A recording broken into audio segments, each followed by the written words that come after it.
in your investigation, para maging grave threat, kailangan yung party na trineten feels threatened. Pero ang sinabi ni VP Sara, pag pinatay ako, patayin silang tatlo.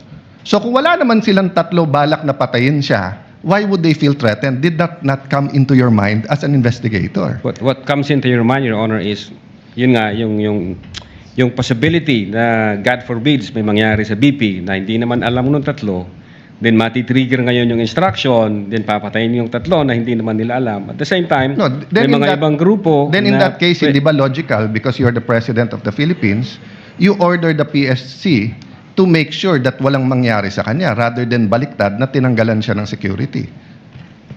Nung I'm just following your logic. I won't Yes, I sir. won't argue. Finish your ano, and I'm satisfied, Mr. President.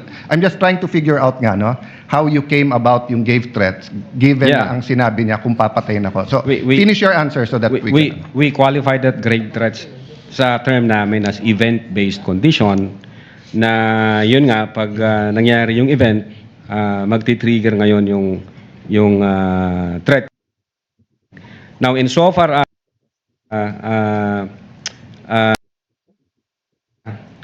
yung sinasabi mo po sir na pag namatay si Vice President tsaka papatayin ngayon ng tao na inutusan niya yung tatlo ang isa sa alarming na very alarming part na nakita namin yung mga sasakay ho na grupo po kasi God forbid pwedeng mawala ang Vice Presidente but not necessarily sila yung dahilan. Pwedeng namatay siya for one reason or the other. And then ang impression na ng marami, ang may kasalanan nito, yung tatlo. So again, magkakalabo-labo na yan. May sasakay na sa issue, thinking na pag pinatay nila yung tatlo, ang sisisihin ngayon yung kampo ni Vice Presidente kasi may attirances na ginawa ang Vice Presidente to that effect. So, yun ho yung sa investigation namin. Now, insofar as pumasok ho yung elements ng grave threats, yeah, we believe na pumasok yung elements ng grave threats kasi nasatisfy ho lahat ng elements ng grave threat based on the revised penal code. I'm assessing your answer, but malayo na malapit yung sagot mo dun sa triggering events kasi parang logical, di ba? Dahil sinabi niya yon, baka may gumawa. Hindi nga mag-trigger, papatay sa kanya. So para ma-trigger na patayin ang Pangulo, you're saying that VP Sara is asking other people to kill her so that they can kill Marcos. Di sana sinabi na lang niya patayin niyo si Marcos. Sabi mo i-trigger, but anyway, I'm trying to process, but hindi logical yung sinabi mo that event will trigger. Because the event that will trigger the assassination on the tree is the killing of the Vice President. And the Vice President will not tell people, kill me so that you kill them. Precisely, Your Honor. Ang death kasi, for instance, mamatay ang Vice Presidente, it does not necessarily follow na yung tatlo yung nagpapatay base doon sa attirances. Pwede kasing mamatay yung Vice Presidente for one reason or the other. And again, since walang makakalam kung sino ang pumatay dyan, ang impression ng mga tao ngayon, mati-trigger ngayon yung instruction. Pag na-trigger yung instruction, pwede na ngayon sumakay yung iba-ibang grupo thinking na kahit mabulilyaso ang sisisihin dito ang Vice Presidente kasi nga may attirances na ginawa ang Vice Presidente in public. From the point of view of law enforcement, ang gulo nun, Your Honor, matter of national security po yun. It's a matter of national security, Your Honor. Counsel for the respondent may proceed with his cross. But the threat was, pag pinatay niyo ako, papatayin ko kayo. So kung hindi naman nila sila balak patayin, why would they feel threatened? Unless you're saying now, you think, balak nga nilang papatay si Vice President. Actually, sir, ito, from the point of view of law enforcement like us, yun nga yung naging alarming na issue dun na sa amin, sir. No, I agree. I'm also, Mr. Vitessa, I'm also alarmed with the language, with saying that. I'm alarmed with what's happening in our country, in flood control, etc. But that's not my point. My point is, in your investigation, para maging grave threat, kailangan yung party na trineten feels threatened. Pero ang sinabi ni VP Sara, pag pinatay ako, patayin silang tatlo. So kung wala naman silang tatlo balak na patayin siya, why would they feel threatened? Did that not come into your mind as an investigator? What comes into your mind, Your Honor, is yun nga, yung possibility na God forbids may mangyari sa BP na hindi naman alam ng tatlo, then matitrigger ngayon yung instruction, then papatayin yung tatlo na hindi naman nila alam. At the same time, No, may then in mga that- ibang grupo Then in na that case, hindi ba logical, because you're the President of the Philippines, you order the PSC to make sure that walang mangyari sa kanya rather than baliktad na tinanggalan siya ng security. nung I'm just following your logic. I won't Yes, I sir. won't argue. Finish your ano, and I'm satisfied, Mr. President. I'm just trying to figure out nga no how you came about yung gave threats given Yeah. na ang sinabi niya kung papatayin ako. So We- finish your answer so that we qualify that grave threats sa term namin as event-based condition na yun nga pag nangyari yung event magti-trigger ngayon yung threat ng Vice President. Now insofar as threaten sila yung sinasabi mo po sir na pag namatay si Vice President tsaka papatayin ngayon ng tao na inutusan niya, yung tatlo, ang isa sa alarming, na very alarming part na nakita namin, yung mga sasakay ho na grupo po eh. Kasi, God forbid, pwedeng mawala ang Vice Presidente but not necessarily sila yung dahilan. Pwedeng namatay siya for one reason or the other. And then, ang impression na ng marami, ang may kasalanan nito, yung tatlo. So, again, magkakalabo-labo na yan. May sasakay na sa issue, thinking na pag pinatay nila yung tatlo, ang sisisihin ngayon yung kampo ni Vice Presidente kasi may attirances na ginawa ang Vice Presidente to that effect.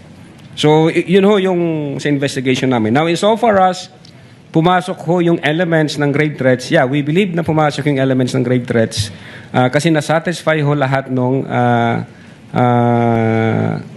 elements ng grave threat based on the revised plan. I'm assessing your answer, but malayo na malapit yung sagot mo dun sa triggering events ha.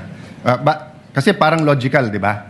Dahil sinabi niya yon, baka may gumawa. Hindi nga magtre-trigger, papatay sa kanya. So para matrigger na patayin ang Pangulo, you're saying that VP Sara is asking other people to kill her so that they can kill Marcos. Di sana sinabi na lang niya patayin niyo si Marcos. Sabi mo i-trigger, but anyway, I'm trying to process, but hindi logical yung sinabi mo that event will trigger. Because the event that will trigger the assassination on the tree is the killing of the Vice President. And the Vice President will not tell people, kill me so that you kill them. Precisely, Your Honor. Ang death kasi, for instance, mamatay yung Vice Presidente, it does not necessarily follow na yung tatlo yung nagpapatay base doon sa attirances. Pwede kasing mamatay yung Vice Presidente for one reason or the other. And again, since walang makakalam kung sino ang pumatay dyan, ang impression ng mga tao ngayon, matitrigger ngayon yung instruction. Pag na-trigger yung instruction, pwede na ngayon sumakay yung iba-ibang grupo thinking na kahit mabulilyaso ang sisisihin dito ang Vice Presidente kasi nga may attirances na ginawa ang Vice Presidente in public. From the point of view of law enforcement, ang gulo nun, Your Honor, matter of national security po yun. It's a matter of national security, Your Honor. Counsel for the respondent may proceed with his cross. So just to, before I leave this point, at any rate, you made all those observations and conclusions without any background on forensic What do you mean? psychology, correct? I don't have background for forensic All right. psychology. Okay, that's enough. Now, I'll go on to a different point. Let's talk about the context of these statements. The press con included a question and answer portion. Again, sir? The press con included a question and answer portion. Yes, I think so. And the VP Sara statement, which you investigated, was an answer to a question that was asked during the press con. Yes, sir. And in fact, the focus of your investigation was VP Sara's answer, correct? What kind of answer, sir? Answer to the question asked in the press con. Can you tell me the specific questions and the specific answers? You were sir? the one who investigated it and you don't know the statement that you Objection, investigated? I will Marami object yung vague. question doon, maraming answers, sir. Saan po Exactly. doon ang tinutukoy Objection niyo? vague. Sustained. Kindly reform, counsel. All right. In our exhibit D-1-145A, I will read the transcription. This is the transcription also by John Mark Kalilong, dated December 26, 2024. A certain Princess Maui asked, Counsel may approach from both parties to assist the witness. mag-iingat po kayo kasi sa dinami-rami ng pasabog ninyo ngayong gabi, it seems like marami po talaga kayong alam about them dahil sa pagkakasama ninyo sa kanila during the campaign and during the 2022 elections. Baka po mamaya kasi totoo yung mga naririnig namin, I don't know if it's true, na meron daw silang Operation Romanov. And baka bala kayong ubusin ang inyong pamilya dahil hadlang kayo sa kanilang mga balak in the future. So mag-iingat po kayo. My question to you is this. Will you agree that based on this question by one Princess Maui, there was also a threat against VP Sara and her family, namely Operation Romanov? Well, sabi ko nga, narinig ko yung term na Romanov nung binigkas yun ni Mayor Baste noong January during Maisog Rally. Other than that, wala ako kaming validated na about Romanov operation. But you watched this video, correct? So you heard it also during that time? Yan ho yung sabi ni Princess Maui, sir. So you heard Then, it? nag-invite kami kay Princess Maui, tinanong ko yung agent on case, kung nag-invite ba tayo kay Princess Maui, ang sabi ng agent on case, hindi raw siya nag-appear. All right.